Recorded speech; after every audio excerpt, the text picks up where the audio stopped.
Madam Chancellor, exceptional leaders make things happen, especially in challenging circumstances. They care deeply about people and community. Exceptional leaders are also visionaries, strategists, motivators, organizers, and managers. Today, I present to you one such remarkable leader. You know, political leadership is difficult under any circumstances, as many people here know. In First Nations, it is extraordinarily difficult. Resources are scarce, social and economic conditions generally poor, and the hopes of the people and the demands of the people are pressing and urgent. Kim Baird has lived the life and walked the walk of an extraordinary First Nations political leader. Fiercely determined, deeply committed to social justice, she has relentlessly pursued her dream of a prosperous, self-governing Tsawwassen First Nation, free of the shackles of the Indian Act and the reserve system. The result today is there for all of us to see. The Tsawwassen First Nation is going where no First Nation has gone before, and it is succeeding. She started this journey 22 years ago, first as her First Nations treaty researcher, and then as director of treaty negotiations.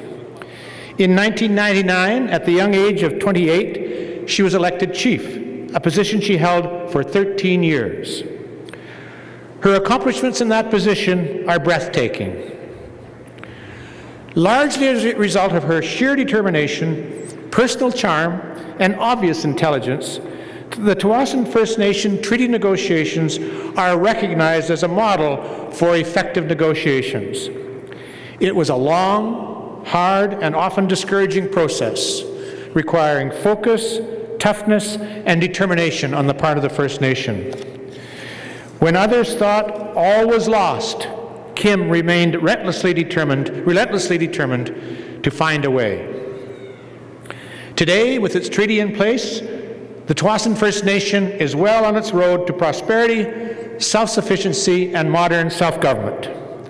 There are more jobs than people to fill them, hundreds of millions of investment dollars are pouring in, and a modern, efficient government is in place and working. Kim is a much sought-after inspirational speaker. She's incredibly generous with her time and serves on many boards, including British Columbia Hydro and Metro Vancouver. She makes herself available to any and all First Nations seeking advice and help. Kim is also the hardworking and dedicated mother of 3 young girls: Amy, age 8, Sophie, age 5, and Naomi, age 3, who are here with us this afternoon. These 3 beautiful, bright, and happy girls, often present in the negotiating room when they were babies, always come first in Kim's life. Kim Baird is a true inspiration to leaders everywhere. She does it all, and she does it so well. Kim Baird's ancestral name is Quintiltunat. The name is based on her great-grandfather's name, Quintilim. Madam Chancellor, I ask you, on behalf of the Senate of this university, that you now confer upon Quintiltunat the degree of Doctor of Laws, honoris causa.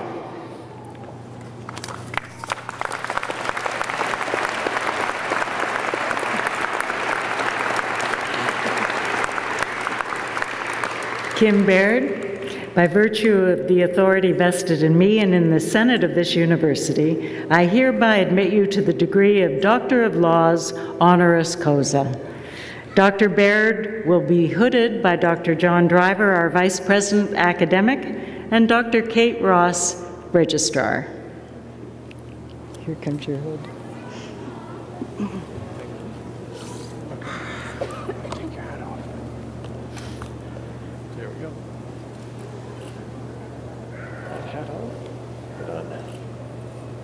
Go, Doctor. Congratulations. Thank you so much.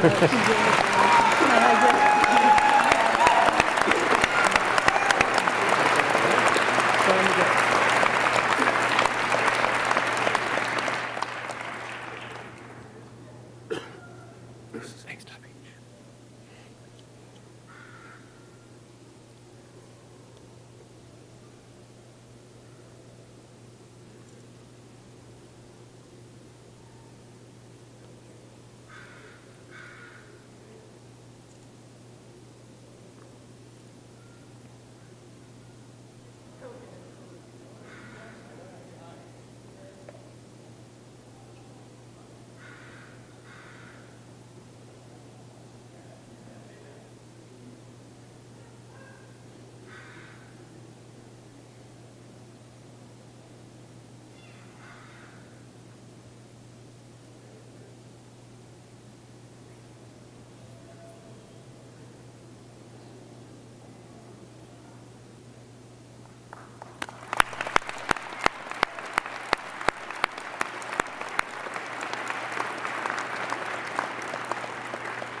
It is with great pleasure that I now call on Dr. Kim Baird for her convocation address. Dr. Baird.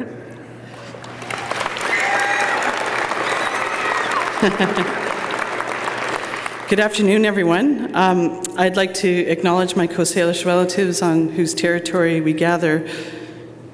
You now know, as a result of my kind and generous introduction, that my name is Quintil Tanat, or Kim Baird. I'm the former chief of Tsawwassen First Nation, a self-governing treaty First Nation of just under 500 members, not very far from here. It's my deepest honor and pleasure to congratulate all those who are graduating in this ceremony this afternoon. And I have a call of action for you as you begin your next journey, carrying the tools you have gained from this institution. In my community this summer, 2 teenage girls, members of my nation, disclosed that they had been abused by family members. These disclosures represent the complexities of what my community is going through, where the impacts of colonization and residential school have led to multi-generational problems of violence, dependency, and other social problems. In my mind, what is more compelling about this story is the fact that these disclosures are starting to come out. The violence that has been occurring behind closed doors in many of our homes was so common that it had become normalized behavior and something no one hardly ever talked about, yet everyone knew things like this were happening. And why are they coming out now? It's because we've created a space where we can begin to address these issues. Reconciliation is not only happening between my community and governments, or even with society at large, but it's also begun within my community. We are transforming. These young girls know what happened to them is wrong, and they rightfully expect something to be done about it. I shudder to think that had we not acted to do so, these tragedies may still be behind closed doors, and there would be no chance to break the cycle. When I was about many of your age in the grad class, I learned about the story of First Nations people, about residential schools, about land preemption, the Indian Act, colonialism, disenfranchisement, and the works. And it explained a lot to me. It told me why my community is the way it is and why these tragic events happen all too often for First Nations people. I learned that this is a wrong of the very worst kind. And with that knowledge came the responsibility to act. I had to believe there was a way out of this terrible poverty and these continued cycles of abuse. And so I acted. I became a leader in my community. I started our treaty process and became elected chief. I now stand before you having negotiated the first urban treaty in British Columbia, one that took 16 years and every ounce of my energy, well, except for the ounces I had to find to raise my kids. And I stand before you knowing I did the right thing. And the odds were stacked against me to be standing with you at all, let alone to be standing in front of you. The dice were loaded in favor of me being another sad First Nation statistic. I grew up in the typical First Nation story. Domestic violence, alcohol abuse, poverty, and a transient lifestyle were a part of my story, as for so many of my people. And I'm with you today because I found the strength to break that cycle, and for that, I'm so grateful. I was able to make real, structural, and substantive changes for current and future generations of my community. I'm grateful that I was able to turn my anger, cynicism, and despair as a teenager into action. I feel blessed that my efforts bore real fruit, and I should note that they only bore fruit because of all the many people who came to help me, many of them family and friends and colleagues who are here today, right now, still supporting me. And I'm sharing these stories with you, both my community story and part of my personal story, because I want to highlight that no matter what walk of life you come from, you can act. I know you have chosen fields that do serve our society, but I really challenge you to stretch yourselves into contributing into this world. You possess skills you've learned during your time here, and your potential is limitless. When you come across things that are wrong, or when something you learn shocks you deeply, I feel you have a duty and responsibility to act. You are equipped to make positive change. Do not underestimate the value of this great benefit you've received.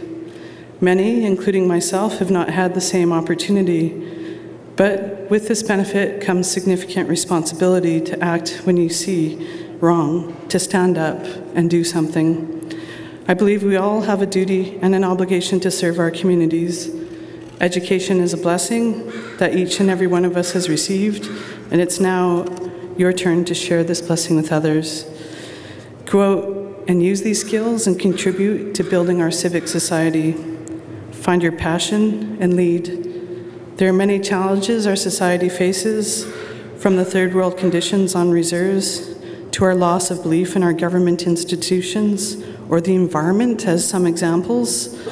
With all these things, we can't just sit back and wait for someone else to fix them. It doesn't work like that. When we have the knowledge of what needs to be done, we have the responsibility to step up, and you are also equipped to contribute to our world and our children's future in such meaningful ways. I can't wait to see what you will collectively achieve. Haichka, Haisapka.